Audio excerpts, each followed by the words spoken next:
जय माता दी। आप सभी को शारदीय नवरात्रि की हार्दिक शुभकामनाएं। आज के इस वीडियो में हम आपको सुनाएंगे नवरात्रि के 7वें दिन सुने जाने वाली माता कालरात्रि की कथा, जो नौ दुर्गा स्वरूप है। माता रानी का 7वां स्वरूप है। नवरात्रि का 7वां दिन इन्हीं माता को समर्पित है। 7वें नवरात्रि में माता कालरात्रि को प्रसन्न करने के लिए व्रत पूजा किया जाता है। साथ ही आप सुनेंगे माता कालरात्रि की पूरी पूजा विधि।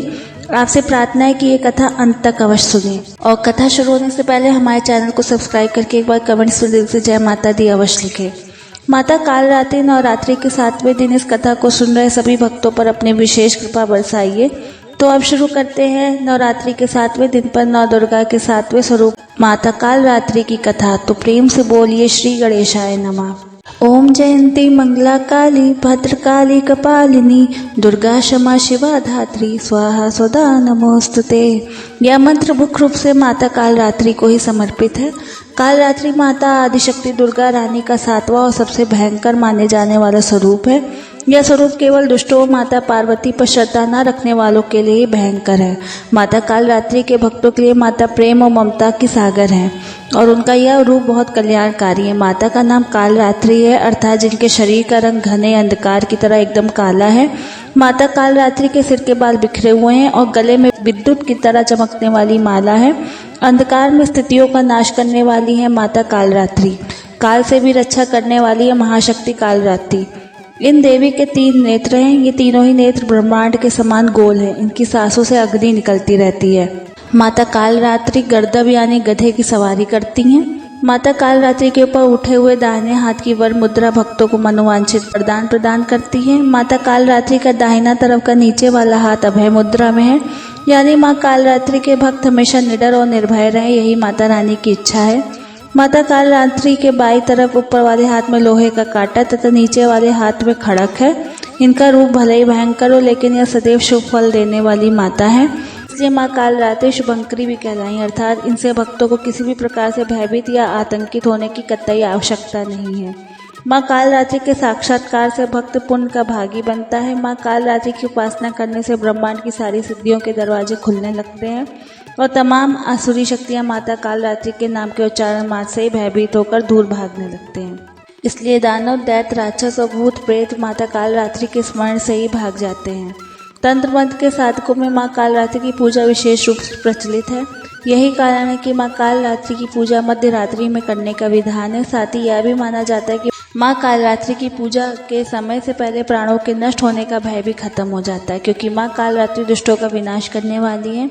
इसलिए हिंदू धर्म में इन्हें वीरता और साहस का प्रतीक माना जाता है। माता कालरात्रि ग्रह बाधाओं को भी दूर करते हैं। अग्नि, जल, जंतु, शत्रु और रात्रि के भय से भी माता कालरात्रि की कृपा से मुक्ति मिलती है। इनकी कृपा से भक्त हर तरह के भय से मुक्त हो जाता है। दुर्गा पूजा के 7वें दिन भक्त का मन सहस्त्रार चक्र में स्थित रहता है, इसलिए ब्रह्मांड की समस्त सिद्धियों के द्वार इस दिन खुलने लगते हैं। देवी कालरात्रि को व्यापक रूप से माता महाकाली, भद्रकाली, भैरवी, रुद्राणी, चामुंडा, चंडी और दुर्गा के कई विनाशकारी रूपों में से एक माना जाता है। रौद्री, ध्रूम, वर्णा कालरात्रि माँ के अन्य कम प्रसिद्ध नामों में से एक है।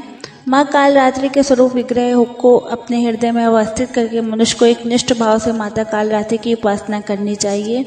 यम, नियम, संयम का माँ कालरात्रि के भक्तों को खास पालन करना चाहिए। माँ कालरात्रि की पूजा में मन, वचन और काया की पवित्रता रखनी अत्यंत आवश्यक है। माँ कालरात्रि की उपासना से होने वाली शुभों की गणना नहीं की जा सकती। हमें निरंतर इनका स्मरण, ध्यान और पूजा करना चाहिए। माँ कालरात्रि की कथा के अनुसार एक रक्त बीज नाम का राक्षस था। मनुष्यों के साथ साथ देवता भी इससे परेशान थे। रक्त बीज दानव की यह विशेषता थी कि जैसे इसके रक्त की बूंदें धरती पर गिरती थी, उसके जैसे और नए दानव बन जाते थे। इस राक्षस से परेशान होकर अपने प्राणों को बचाने और अपनी समस्या का हल जानने के लिए सभी देवता भगवान भोलेनाथ शिव शंकर के पास कैलाश पहुंचे। भगवान शिव को ज्ञात था कि इस दानव का अंत आदिशक्ति माता पार्वती ही कर सकती हैं। तो भगवान शिव ने माता पार्वती से अनुरोध किया कि वह रक्त बीज असुर से संसार को मुक्ति दिलाए, क्योंकि वही संसार की रचयिता और माता है। सृष्टि पर कोई भी संकट आता है तो सारा संसार सबसे पहले अपनी माता को ही पुकारता है। इसके बाद माँ पार्वती ने स्वयं की शक्ति व तेज से माँ कालरात्रि को उत्पन्न किया। इसके बाद महासंग्राम हुआ और जब माँ दुर्गा ने दैत्य रक्त बीज का अंत किया तो उसकी देह से निकलने वाले रक्त को माँ कालरात्रि ने भूमि पर गिरने से पहले ही मुख में भर दिया। तब इस रूप को माँ पार्वती का कालरात्रि स्वरूप कहा गया। यानी माँ कालरात्रि इतनी ममतामयी है कि अपनी संतान रूपी हमारे संसार की रक्षा के लिए माँ ने दुष्ट असुरों का रक्तपान किया। माँ कालरात्रि को काली का ही रूप माना जाता है। काली माँ इस कलयुग में प्रत्यक्ष फल देने वाली हैं। काली माता, भैरव भगवान और हनुमान जी ही ऐसे देवी वत देवता हैं जो कलयुग में शीघ्र ही जागृत होकर अपने भक्तों को मनोवांछित फल प्रदान करते हैं। इन कालरात्रि माता के नाम व रूप अनेक है, किंतु लोगों की सुविधा व जानकारी के लिए इन्हें भद्रकाली, दक्षिण काली, मातृकाली व महाकाली भी कहा जाता है। दुर्गा सप्तशती में महिषासुर के वध के समय माँ भद्रकाली की कथा का वर्णन मिलता है कि असुरों से संग्राम के समय महाभयानक दैत्य समूह देवी माँ को रणभूमि में आते देख उनके ऊपर ऐसे बाणों की वर्षा करने लगे थे जैसे बादल मेरुगिरों के शिखर पर पानी की धार की वर्षा कर रहे हों। तब देवी ने अपने बाणों से उस बाण के समूह को अनायास ही काटकर उन दुष्ट असुरों के घोड़ों और सारथियों के प्राणों का हरण ही कर लिया। साथ ही उन असुरों के धनुष तथा अत्यंत ऊंची ध्वजा को भी तत्काल फाड़ गिराया। माता रानी ने धनुष कट जाने पर उन असुरों को बाणों द्वारा भेद डाला और भद्रकाली ने शूल का प्रहार किया। माता कालरात्रि के शूल वार से राक्षसों के शूल के सैकड़ों टुकड़े हो गए और महादैत्य प्राणों से हाथ धो बैठे। आइए अब जानते हैं नवरात्रि के 7वें दिन पर माँ कालरात्रि की पूरी पूजा विधि। माँ कालरात्रि की पूजा के लिए सुबह 4 से 6 बजे का समय उत्तम माना जाता है। दिन प्रातः काल जल्दी स्नान आदि करके माँ कालरात्रि की पूजा के लिए लाल रंग के कपड़े पहनने चाहिए। इसके बाद माँ कालरात्रि के समक्ष घी का दीपक प्रज्वलित करें। अब फल फूल मिष्ठान आदि से विधि विधान पूर्वक माँ कालरात्रि का पूजन करें। पूजा के समय मंत्र जाप करना चाहिए, फिर माँ काली की आरती करनी चाहिए।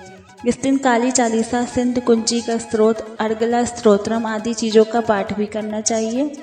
इसके अलावा सप्तमी की रात में तिल के तेल या सरसों के तेल की अखंड ज्योति भी माँ कालरात्रि की प्रसन्नता के लिए जलानी चाहिए। माँ कालरात्रि को गुड़ व हलवे का भोग भी लगाना चाहिए। इससे वह प्रसन्न होकर भक्तों की मनोकामनाएं पूरी करती हैं। माँ कालरात्रि की पूजा इन मंत्रों से की जानी चाहिए।